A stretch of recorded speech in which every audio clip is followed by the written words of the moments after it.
सभी साथियों को नमस्कार। मैं राहुल गदार आप सबका हार्दिक स्वागत और अभिनंदन करता हूं। यूनिट नंबर 2 पीटीआई का सिलेबस हम यूट्यूब के ऊपर आपके साथ लाइव कंटेंट शेयर कर रहे हैं और आशा है कि आपको इसका भरपूर लाभ हो रहा है। आप नियमित अध्ययन कर रहे हैं और यूनिट नंबर 2 जो एक बहुत ही इम्पोर्टेंट यूनिट है जहां से 40 अंक के प्रश्न जो है वो पूछे जाते हैं और आमतौर पर विद्यार्थी इस दुविधा में रहते हैं कि यहाँ पर बहुत सारी चीज़ें अपडेट होती रहती हैं और विद्यार्थी इस दुविधा में रहते हैं कि कौन सा नियम, कौन सी फेडरेशन, कौन से नाम ठीक ठाक अभी चल रहे हैं। तो उसके संबंध में हम आप तक घर बैठे क्वालिटी कंटेंट पहुंचाने का प्रयास कर रहे हैं। उम्मीद है आप सबको इस प्रयास से खूब भरपूर जो है वो लाभ हो रहा है। आपसे गुजारिश एक रहती है कि आप इन क्लासेस को नियमित तो देखिए ही, लेकिन साथ ही अगर आपको पसंद आती है तो लाइक, कमेंट और शेयर करना ना भूलें, जिससे आपके अन्य जो शारीरिक शिक्षा के विद्यार्थी हैं, आपके अन्य साथी हैं, आपके जूनियर सीनियर साथी हैं जो अभी तक इस चैनल से परिचित नहीं है, उन तक ये वीडियो पहुंच सके, उन तक हमारा कंटेंट जो है वो पहुंच सके। तो इसमें हम आपकी मदद जो है वो अवश्य चाह रहे हैं। आज का जो हमारा गेम है वो रेसलिंग या फिर कुश्ती है। एक ऐसा गेम जिसमें भारतीय खिलाड़ियों को या फिर भारतीय पहलवानों को विश्व स्तर पर या फिर ओलंपिक स्तर पर खूब पहचान मिली है और खूब कामयाबी भी मिली है। तो चलिए हम इस गेम को पढ़ना शुरू करते हैं। रेसलिंग आज हमारा टॉपिक रहेगा। रेसलिंग अगर इतिहास की बात करें तो ऐसी बात नहीं है कि रेसलिंग का इतिहास बहुत नया है। रेसलिंग का इतिहास खूब पुराना है। आप अगर इतिहास में देखें महाभारत और अगर आप रामायण के दौर को देखें तो वहां भी कुश्ती, दंगल, मल्ल युद्ध ये देखने को मिलते थे। हालांकि कुश्ती जो हमेशा से मानव के जीवन का हिस्सा रही है, क्योंकि जब अस्त्र और शस्त्र नहीं थे तब लड़ने का साधन कुश्ती ही हुआ करता था। अपनी जोर आजमाइश का साधन जो है वो कुश्ती ही हुआ करता था। धीरे धीरे ये रक्षात्मक प्रक्रिया जो है मानव की वो धीरे धीरे खेल के रूप में विकसित हुई और उसके बाद प्रतियोगिताएं आप अपने इतिहास में, अपने महाकाव्यों में खूब सारी देखते हैं। अगर आप भारत की बात करें, यूनान की बात करें तो आपको खूब सारे ऐसे साक्ष्य मिलते हैं जहां पर मल्ल युद्ध या फिर कुश्ती की प्रतियोगिताएं लड़ी जाती थी या फिर कुश्ती की प्रतियोगिताएं आयोजित करवाई जाती थी। महाभारत के अंदर बात करें तो महाभारत में आपको कई योद्धा ऐसे मिल जाएंगे जैसे दुर्योधन है, भीम है, जो बहुत अच्छे मल्ल युद्ध के खिलाड़ी रहे हैं।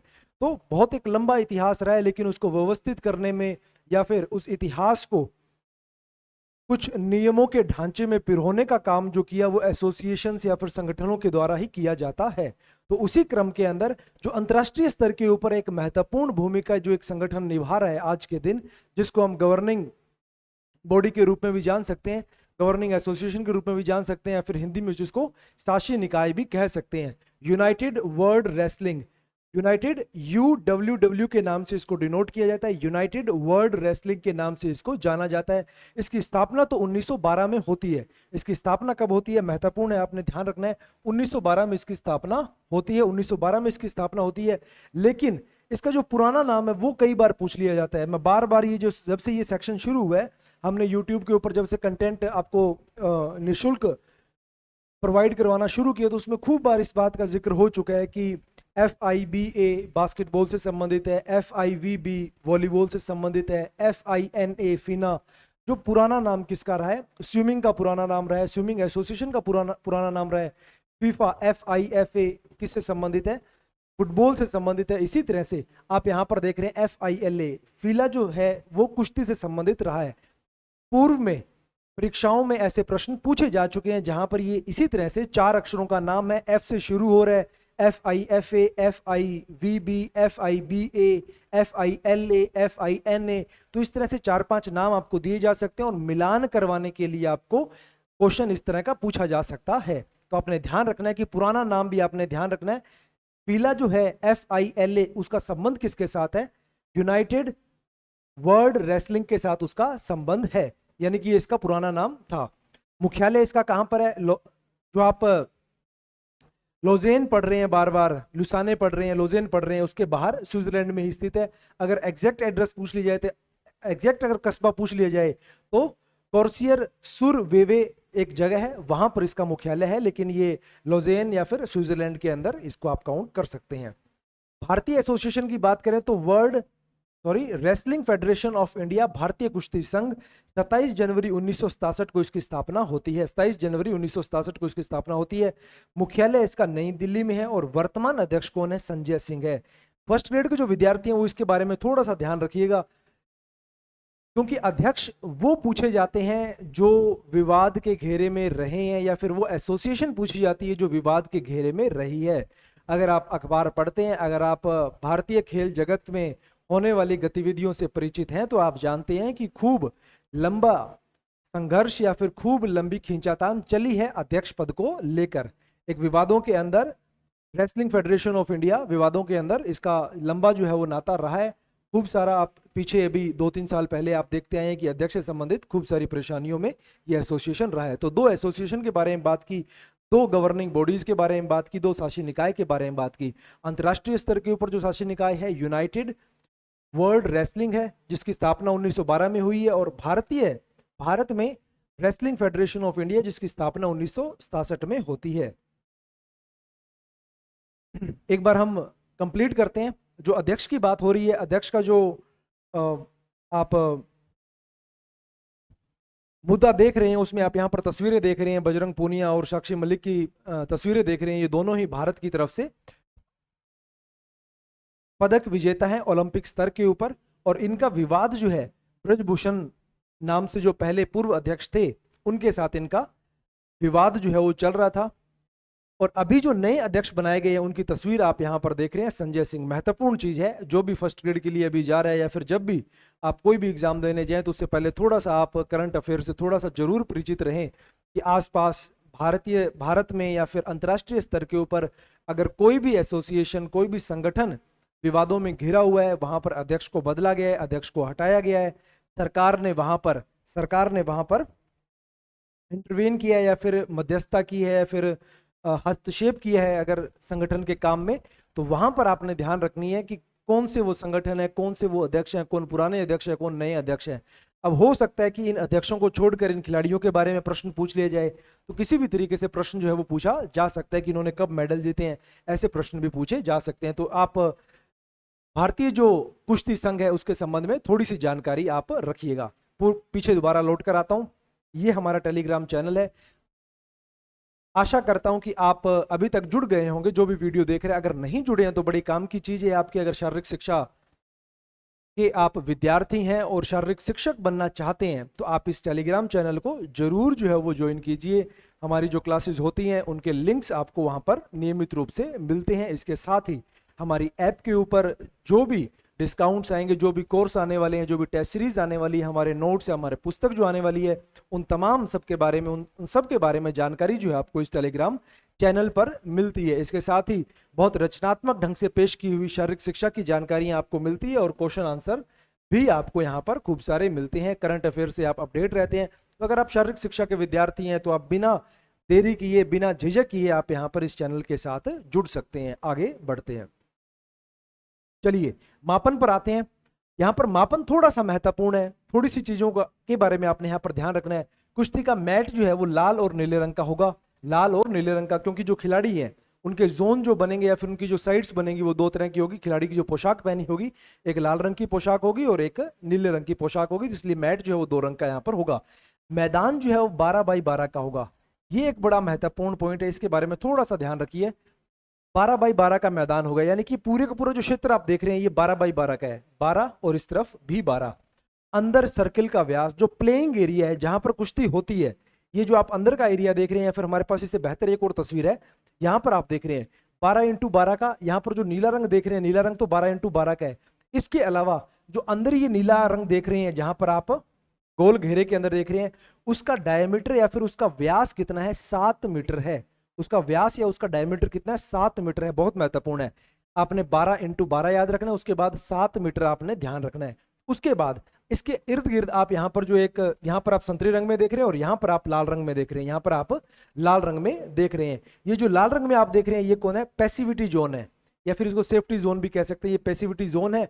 इसके अलावा यहाँ पर अन्य जो बचा हुआ हिस्सा है इसको प्रोटेक्शन एरिया बोलेंगे। इसको क्या बोलेंगे? प्रोटेक्शन एरिया बोलेंगे। और ये सेंट्रल रेसलिंग एरिया, यहाँ पर द्वंद होगा, यहाँ पर लड़ाई है, जहाँ पर कॉन्टेस्ट जो है वो कहाँ होगा? इस बीच के 7 मीटर डायमीटर वाले घेरे के अंदर क्या होगा, कॉन्टेस्ट होगा। अंदर सर्किल का व्यास, जो कुश्ती करने का क्षेत्र है, उसका व्यास कितना होगा, 7 मीटर। व्यास यानी कि डायमीटर। एक सीधी रेखा यहां से लेकर यहां तक आप सीधी रेखा खींचेंगे तो वो क्या हो जाएगा, व्यास हो जाएगा। अगर त्रिज्या इसकी पूछ ली जाए तो वो 3.5 मीटर हो जाएगा। रेड जोन, जिसको पैसिविटी जोन भी कहा जाता है। अब यहाँ पर ये दोनों एक ही चीज है, रेड जोन या फिर पैसिविटी जोन एक ही चीज है। दोनों कितने होंगे, 1 मीटर। यहाँ पर जो लाल आप घेरा देख रहे हैं, लाल घेरा कितना होगा, 1 मीटर होगा। यहाँ पर इसकी दूरी कितनी होगी, 1 मीटर रहेगी। इसकी दूरी कितनी रहेगी, 1 मीटर रहेगी। प्रोटेक्शन एरिया, ये इर्द गिर्द जो आप देख रहे हैं ये प्रोटेक्शन एरिया है। तो यहां से लेकर यहां तक प्रोटेक्शन एरिया, यहां से यहां तक, यहां से यहां तक, ये प्रोटेक्शन एरिया कितना रहेगा, 1.5 मीटर रहेगा। संभावित है कि यहां से यहां तक की दूरी थोड़ी सी ज्यादा रहेगी, लेकिन वैसे आमतौर पर जो दूर का क्षेत्र है, दूर का जो किनारा है, वहां से जो पास की दूरी रहेगी वो 1.5 मीटर रहेगी, 1.5 मीटर रहेगी। अब यहाँ पर इसको प्लस करके देखें, 1.5 और 1.5 को यहाँ पर आप प्लस करके देखें तो कितना हो जाएगा, ये 3 हो जाएगा। 3 के बाद 4 और 5, 5 को आप 7 से प्लस कर दें तो 7 हो जाएगा। तो कुल दूरी जो है आपकी कितनी हो जाएगी, 12 यहाँ पर मीटर बन जा रही है। सेंटर ऑफ मैट 1 मीटर, यहाँ पर बीच में सेंटर ऑफ मैट जो है वो 1 मीटर का यहाँ पर एक अन्य आपको यहाँ पर वृत्त या फिर सर्किल बना हुआ दिखाई दे रहा है। तो सिर्फ इतनी सी चीजें आपने ध्यान रखनी है। यहाँ पर आप याद करने के लिए जाएंगे तो सिर्फ आपको जो चीजें ध्यान रखनी है, 12 इंटू 12 सारी की सारी मीटर में है, 12 इंटू 12। उसके बाद आप 7 मीटर ध्यान रखेंगे। उसके बाद आप 1 मीटर पैसिविटी जोन और फिर 1.5 आप ध्यान रखेंगे। तमाम जो ये मेजरमेंट्स है वो मीटर में रहेगी। तमाम मेजरमेंट जो है वो मीटर में रहेगी। सिर्फ इतनी चीज आपने याद करनी है। तो जितना आसान आप काम को कर सको उतना आसान आप काम को, पहला प्रयास तो आप ये कीजिए कि आपका काम जितना आसान हो उसके उतना आसान आपने काम कर लेना है। तो सिर्फ इनको इतनी मेजरमेंट आपने याद करनी है। आपका पूरा जो एरिया है या फिर मैट जो है कुश्ती का वो आपको याद हो जाता है। चलिए आगे बढ़ते हैं। फिर वेट कैटेगरीज देखते हैं। वेट कैटेगरीज, वैसे तो बहुत ज्यादा प्रश्न वेट कैटेगरीज के बारे में नहीं पूछे गए, लेकिन फिर भी आपने ध्यान रखना है। यहाँ पर आप 2 तरह की वेट कैटेगरी देख रहे हैं। एक तो आप सीनियर की वेट कैटेगरी देख रहे हैं जो वर्ल्ड चैंपियनशिप वगैरह, एशियन गेम्स वगैरह काम आती है, और एक आप ओलंपिक के लिए यहाँ पर देख रहे हैं। अगर यहाँ पर आप देखें तो 10 वेट कैटेगरी है। ये संख्या ध्यान रखना आप, और अधिकतम कौन सी है और लोवेस्ट कौन सी, इन दोनों को ध्यान रख लेना। सबसे नीचे कौन है, 57 से कम वाले, और फिर 125 किलोग्राम है। उसी तरह से ओलंपिक वेट कैटेगरी 6 कुल वेट कैटेगरी है। कुल वेट कैटेगरी कितनी है, 6 कुल वेट कैटेगरी है। और ये तो है फ्री स्टाइल की। अगर बात करें ग्रीको रोमन की तो इसमें भी कितनी है, 6 है। दोनों के अंदर 6 वेट कैटेगरी वहां पर है। और यहाँ पर सीनियर में अगर आप एशियन गेम्स या वर्ल्ड चैंपियनशिप की बात करें तो वहां पर कितनी कैटेगरी है, 10 कैटेगरी वहां पर है। 10 और 6 पुरुषों के अंदर। ये बात किसकी हो रही है, पुरुषों की बात यहाँ पर हो रही है। ये बात किसकी हो रही है, पुरुषों की बात हो रही है। तो पुरुषों के अंदर ओलंपिक में जो वेट कैटेगरीज है वो 6 वेट कैटेगरीज है। और अगर बात करें सीनियर्स के अंदर वर्ल्ड चैंपियनशिप वगैरह तो यहाँ पर 10 वेट कैटेगरीज है। यहाँ पर कितनी कैटेगरीज है, 10 वेट कैटेगरीज यहाँ पर रहेगी। और ग्रीको रोमन में भी कितनी कैटेगरी रहेगी, 10। तो यहाँ पर आपने 10/6 याद कर लेना है कि ओलंपिक में 6 वेट कैटेगरी है और अन्य 10 वेट कैटेगरी है। अन्य कितनी कैटेगरी है, 10। और पहली और अंतिम डिजिट याद कर लेना। अगर हर चीज की वेट कैटेगरी पूछी जाएगी तो वो तो हमें नहीं पता होगी। वो तो अब रेसलिंग का जो विद्यार्थी है उसके लिए ही ये क्वेश्चन आएगा। लेकिन वैसे बड़ा आप इसमें ध्यान रखिएगा कितनी वेट कैटेगरीज है, 10 और 6 वेट कैटेगरी यहां पर रहेगी। अगर बात करें विमेंस की या फिर महिलाओं के लिए बात करें,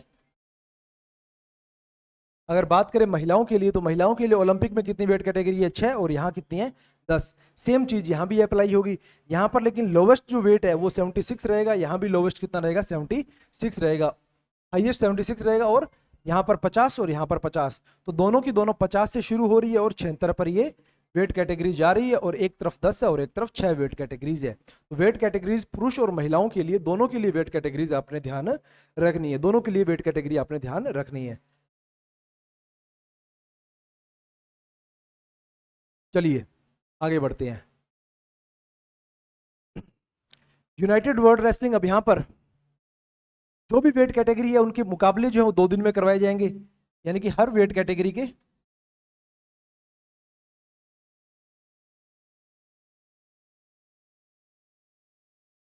हर वेट कैटेगरी 2 दिन में खत्म कर दी जाएगी। 2 दिन में इनके मुकाबले जो है वो कंप्लीट हो जाएंगे। अब यहाँ पर जो draw takes place the day before the beginning of category concerned at the latest. और ड्रॉ कब निकलेगी, कौन किससे भिड़ेगा, ये उससे 1 दिन पहले पता लगेगा। कि आपके मुकाबले मान लीजिए कल शुरू होने वाले, तो उससे एक दिन पहले ड्रॉ निकाली जाएगी कि कौन सा पहलवान किसके साथ खेलने वाला है, या फिर उसका सफर किस तरह से रहेगा, वो एक दिन पहले पता लगेगा। The medical control and first weigh in will be held in the morning of the concerned weight category. अब इंग्लिश में लिखा हुआ, लेकिन मैं हिंदी में आपको थोड़ी से नियम बताता हूँ। ये नियम इसलिए जरूरी है क्योंकि भारत ने पदक अपना एक खोया है इस चक्कर में। क्या लिखा हुआ है यहाँ पर कि जो आपका मेडिकल टेस्ट और आपका जो वेट है वो जिस दिन आपके मुकाबले शुरू होने वाले हैं उसकी सुबह को चेक किया जाएगा। जैसे मान लो कि आज मुकाबले होने वाले हैं तो आज की सुबह आपका वेट और आपका मेडिकल किया जाएगा।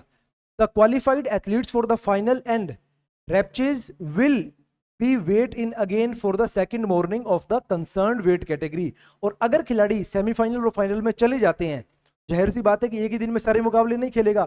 अगर आज के मुकाबले जीते और अगले दिन वो सेमीफाइनल या फाइनल खेलने वाला है तो अगले दिन उसका वेट पुनः किया जाएगा। ये भी बात आपने ध्यान रखनी है, यानी कि 2 दिन में 2 बार वेट उसको करना पड़ेगा। आज के लिए भी वेट होगा और फिर कल के लिए भी वेट होगा, तो अगले दिन भी वेट होगा। और यहां पर जो महत्वपूर्ण बात लिखी है, no more weight tolerance will be allowed for the second weigh in. और अगला दिन जो है, पहले दिन के लिए तो वेट टॉलरेंस 2 किलोग्राम तक चल सकता है। यहां पर क्या लिखा हुआ है, वर्ल्ड कप में या फिर अन्य जो प्रतियोगिता है वहां पर 2 किलोग्राम का टॉलरेंस चल सकता है कि आप कैटेगरी से 2 किलोग्राम ऊपर नीचे तो चल सकता है। लेकिन जब ओलंपिक में दूसरे दिन आप भाग लेने जाते हैं या फिर महत्वपूर्ण टूर्नामेंट में दूसरे दिन आप जब वेट करते हैं तो उसमें 0% टॉलरेंस चलती है कि जितना वेट लिखा गया है उतना ही वेट आपका होना चाहिए, उतना ही वेट आपका होना चाहिए। दूसरे दिन की बात हो रही है यहाँ पर, इसीलिए भारत ने अपना पदक जो है वो गवाया था, ये नियम की वजह से कि दूसरे दिन वेट के अंदर कोई टॉलरेंस नहीं देखेंगे। वो दूसरे दिन जितना नियमों के अनुसार भार आपका चाहिए, जिस कैटेगरी में खेल रहे हैं उससे भार आपका कम होना चाहिए, उससे भार आपका कम होना चाहिए। तो दोनों के दोनों दिन जब खिलाड़ी जो है या फिर पहलवान खेलेगा तो दोनों ही दिन उसको अपना भार जो है वो चेक करवाना पड़ेगा। ये एक महत्वपूर्ण बात है, यहां पर आपने ध्यान रखनी है। फिर बात करें आप रेफरीज की, या फिर अधिकारीगण कितने होते हैं, ऑफिशियल्स कितने होते हैं। बात करें अधिकारियों की तो ऑफिशियल कितने होते हैं मैच करवाने के लिए। In all the competition the refereeing body for each bout shall consist of the following. हर बाउट के लिए, हर एक द्वंद्व के लिए, हर एक मैच के लिए बोल लीजिए, हर एक बाउट के लिए, यहां पर मैच को बाउट बोला जाता है, तो हर एक बाउट के लिए 3 लोग लगाए जाएंगे। एक तो होगा मैच चेयरमैन, एक होगा रेफरी और एक होगा जज। तो एक होगा मैच चेयरमैन, एक जज और एक रेफरी। ये 3 अधिकारी जो है वो हर बाउट के लिए लगाए जाएंगे। तो अधिकारियों की संख्या कितनी है यहाँ पर, 3 अधिकारियों की संख्या यहाँ पर होगी हर बाउट के लिए। हर बाउट के लिए 3 अधिकारियों की संख्या यहाँ पर रहेगी। मैच या फिर खेल की समयावधि क्या है, एक अन्य महत्वपूर्ण प्रश्न ये भी आपने ध्यान रखना है। यहाँ पर 2 राउंड होंगे, 2 राउंड होंगे और प्रत्येक राउंड जो है वो 3 मिनट का होगा। प्रत्येक राउंड 3 मिनट का होगा। 3 मिनट का प्रथम राउंड होगा, फिर 30 सेकंड का अंतराल दिया जाएगा। जो ब्रेक दिया जाएगा वो कितना होगा, मात्र 30 सेकंड का अंतराल यहां पर दिया जाएगा, जरूरी बात है। और फिर 3 मिनट दोबारा दूसरे राउंड होगा। तो 2 राउंड यहां पर होंगे, पहला राउंड, फिर 30 सेकंड का ब्रेक, फिर अगला राउंड। तो ध्यान रखना है आपने, कुल 6 मिनट खेलते हैं सीनियर्स के अंदर, और 3-3 मिनट की 2 बाउट वहां पर खेली जाती हैं, फिर 2 राउंड वहां पर खेले जाते हैं, और वो मिलकर क्या बनते हैं, एक बाउट बनते हैं। तकनीक यहां पर कौन कौन सी है, तकनीक वैसे तो बहुत है लेकिन कुछ मुख्य तकनीक, taking down, pin, hold, back throw, nelson and crotch, इसको थोड़ा सा मार्क कर लीजिएगा, ये एक महत्वपूर्ण है। नेल्सन एंड क्रोच, हेडलॉक, ये कुछ यहाँ पर तकनीकें हैं जो रेसलिंग में या कुश्ती में उपयोग की जाती है। शब्दावली, clinch, clinch, half Nelson, double Nelson, dog fall, एक ये आप ध्यान रखिएगा, ये एग्जाम में कई बार पूछा गया है। फिर ब्रिज, स्लेम, स्टिकलर, क्रेडल या फिर फ्लाइंग मार्स। तो ये कुछ शब्दावली हैं, खूब सारी शब्दावली है, लेकिन महत्वपूर्ण शब्दों को पहले याद कीजिए। जैसे यहाँ पर डॉग फॉल है या फिर नेल्सन शब्द आ रहा है, नेल्सन एंड क्रोच या फिर हाफ नेल्सन, डबल नेल्सन, तो इनको आप ध्यान रखिएगा। ज्यादा प्रश्न पूछने की संभावना यहाँ से होती है, जो इन सिर्फ इन्हीं खेलों के लिए उपयोग किए जा रहे हैं, अन्य किसी खेल में आपको देखने को नहीं मिलेंगे, उनको ज्यादा यहाँ पर पूछा जा सकता है। ऑफिशियल या फिर निर्णायक, यहाँ पर एक रेफरी, एक जज और एक टाइम कीपर, जिसको मैट चेयरमैन भी कहते हैं। तो यहाँ पर टाइम कीपर का काम कौन कर रहा है, मैट चेयरमैन कर रहा है यहाँ पर। अब यहाँ पर जो मैच होगा, जो 3-3 मिनट के 2 राउंड्स हो रहे हैं, इनके अंदर आपने क्या ध्यान रखना है, the winner is declared by the addition of the point in both periods. अब 2 पीरियड्स यहाँ पर 3+3, 3 मिनट, उसके बीच में 30 सेकंड का अंतराल, और फिर 3 मिनट। ये राउंड नंबर 1, ये राउंड नंबर 2। अब इन दोनों के अंदर जितने भी पॉइंट होंगे, जिस खिलाड़ी के ज्यादा पॉइंट होंगे, जिस पहलवान के ज्यादा पॉइंट होंगे, वो विजेता हो जाएगा। एक तरीका तो ये हो सकता है। इसके अलावा the technical superiority is reached when there is a difference of 8 points in Greco-Roman wrestling and 10 points for freestyle wrestling and women wrestling. This automatically leads to victory and to the end of the bout is whistled. अब यहाँ पर एक खास बात, यहाँ पर एक खास नियम और आपको क्या ध्यान रखना है कि वैसे तो देखिए ये मुकाबला जो है 6 मिनट चलेगा, लेकिन अगर कोई खिलाड़ी अगर बात करें ग्रीको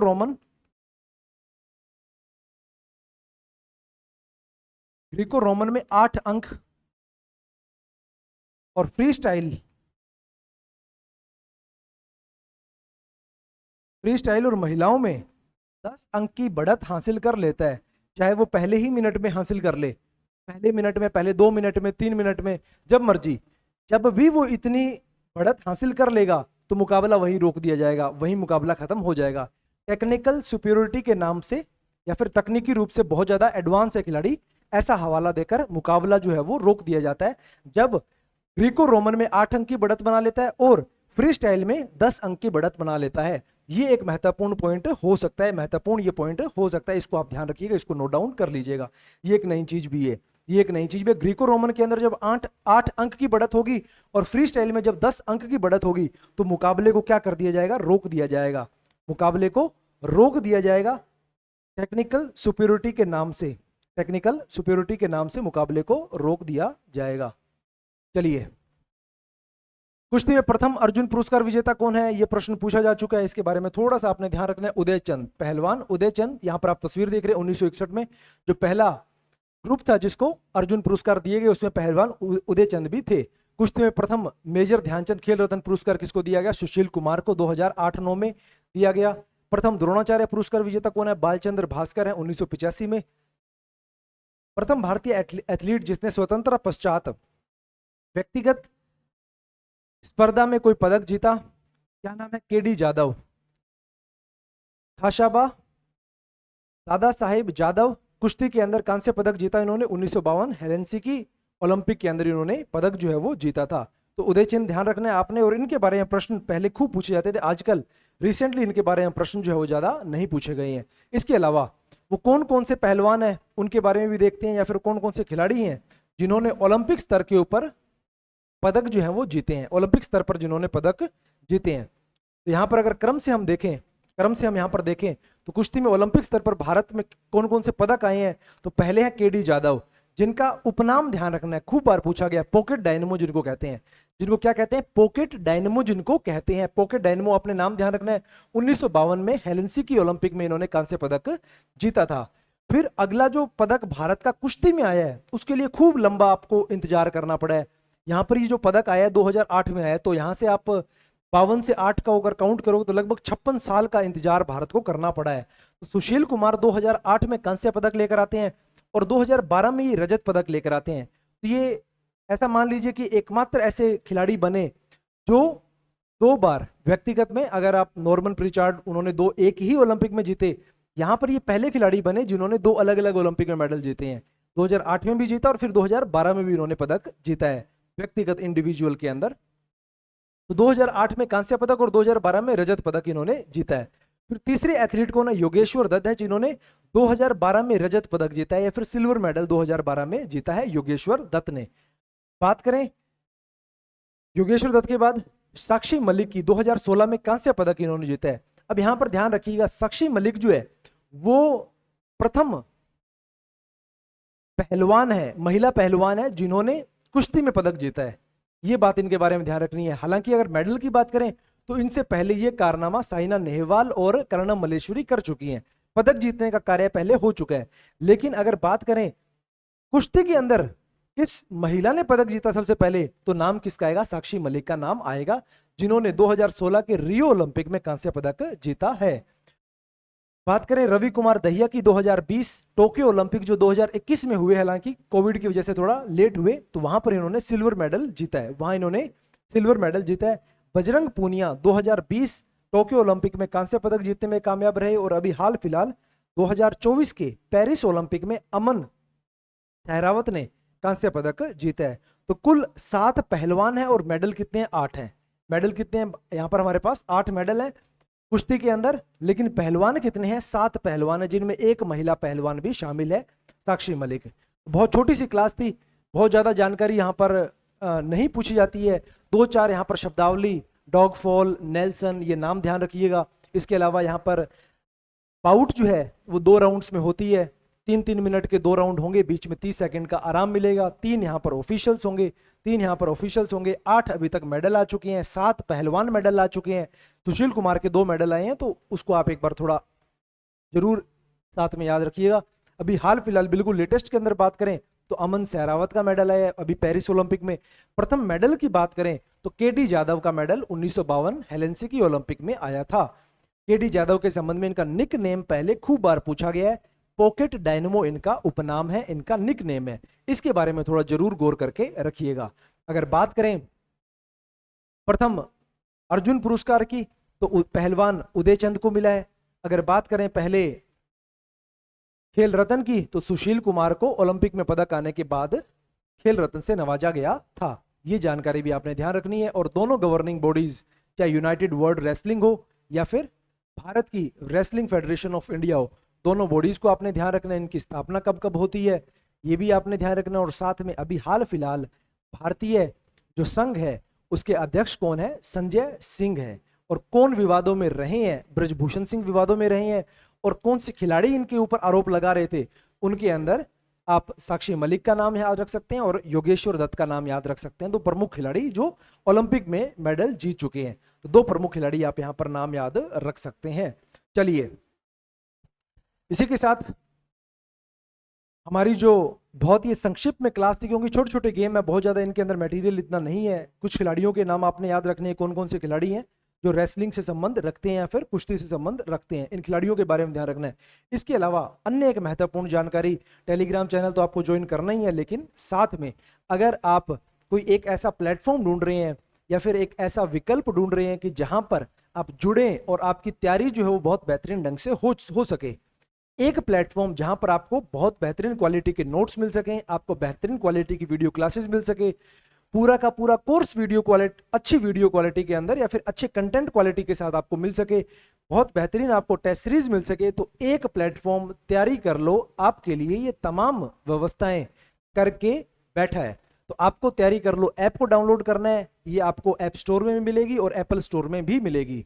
दोनों ही जगह आपको ये ऐप मिल जाएगी और आपने जाकर वहां पर हमारी ये कोर्सेज जो है वो इनके साथ आप जुड़कर अभ्यास कर सकते हैं, तैयारी कर सकते हैं और टेस्ट सीरीज के साथ भी आप जुड़ सकते हैं। इसके अलावा आपके कोई डाउट्स हो, कोई क्वेरी हो, कोई कंफ्यूजन हो, या फिर आपको लगता है कि किसी नियम के अंदर परिवर्तन हो चुका है या फिर कुछ गलत बता दिया गया है, तो कमेंट सेक्शन आपके लिए स्वतंत्र रूप से खुला है। आप वहां पर अपने विचारों को अभिव्यक्त कर सकते हैं। इसी के साथ एक गुजारिश जो कक्षा की शुरुआत में मैंने आपसे की थी कि कक्षाएं अगर आपको पसंद आए तो लाइक, कमेंट और शेयर करने में आप बिल्कुल भी हिचकिचाएं नहीं, क्योंकि अगर आप ऐसा करते हैं तो उससे हमारा मनोबल बढ़ता है। और अपने दोस्तों के साथ या फिर आपको लगता है कि ये क्लासेस इस विद्यार्थी के लिए उपयोगी साबित हो सकती है तो उनके साथ भी आप इनको शेयर जरूर कीजिए। साथ ही साथ मैं ये भी बताता चलूं कि ये कक्षाएं तमाम जो आप इस प्लेलिस्ट के अंदर कक्षाएं देख रहे हैं, ये 1st grade, 2nd grade, 3rd grade, Rajasthan के हिसाब से बात करूं, अगर आप बाहरी राज्यों की बात करें तो टीजीटी और पीजीटी इन दोनों के लिए उपयोगी है। या फिर आप कह सकते हैं कि ये प्री बीपीएड, प्री एमपीएड जितने भी आपके एंट्रेंस टेस्ट होते हैं उनके लिए भी ये बहुत उपयोगी है। अगर कोई बहुत ज्यादा समझदार विद्यार्थी है तो वो इनको नेट के लिए और असिस्टेंट प्रोफेसर के लिए भी उपयोग में ले सकता है। तो चलिए भाई, आज की हमारी क्लास यहीं समाप्त होती है, वाणी को यहीं विराम दूंगा। जुड़ने के लिए बहुत बहुत धन्यवाद और निरंतर साथ बने रहने के लिए बहुत बहुत धन्यवाद।